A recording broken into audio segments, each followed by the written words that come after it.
বিশ্বকাপ ফুটবল আসছে এবার অন্যভাবে। পাঠে আমি জারিয়াত। ইকরামুজ্জামান।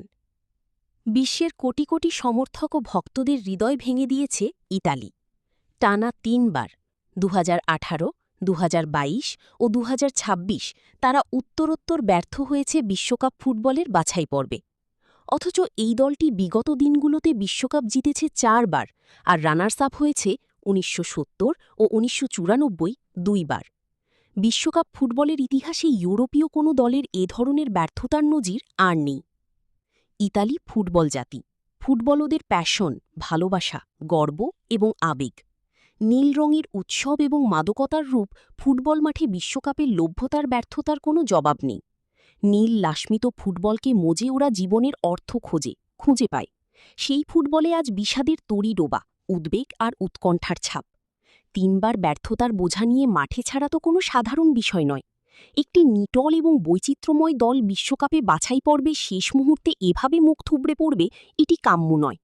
খেলায় হার জিত আছে, তাই বলে ইউরোপিয়ান ফুটবলে ইতালির মতো প্রভাবশালী দল মাঠ থেকে এভাবে বিদায় নেবে? একসময়ের আত্মবিশ্বাসী লড়াকু দলটি কি তাহলে দর্শনীয়ভাবে ঝিমিয়ে পড়েছে এবং লড়াইয়ের মানসিকতায় দুর্বলতায় ভুগছে? সেটিও বা হবে কেন? ইতালি ইউরোপিয়ান ফুটবল কম্পিটিশনে দারুণ লড়াই করছে।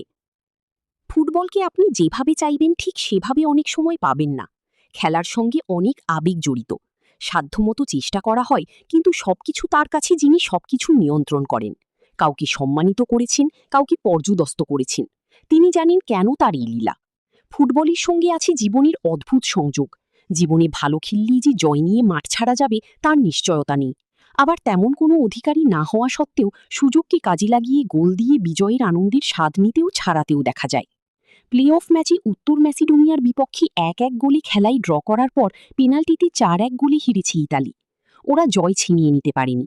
এতে করে ওদের কোটি কোটি সমর্থকদের দাবি আমরা বিশ্বকাপ খেলতে চাই, সেটি আর বাস্তবে বাস্তবায়িত হয়নি। স্বপ্ন ভেঙে চুরমার হয়ে গেছে, দারুণ একটা ধাক্কা খেয়েছে। লেখাটি ভালো লাগলে লাইক দিন, বন্ধুদের সাথে শেয়ার করুন এবং এই ধরনের আরও কন্টেন্ট পেতে আমাদের চ্যানেলটি সাবস্ক্রাইব করে পাশেই থাকুন। ধন্যবাদ।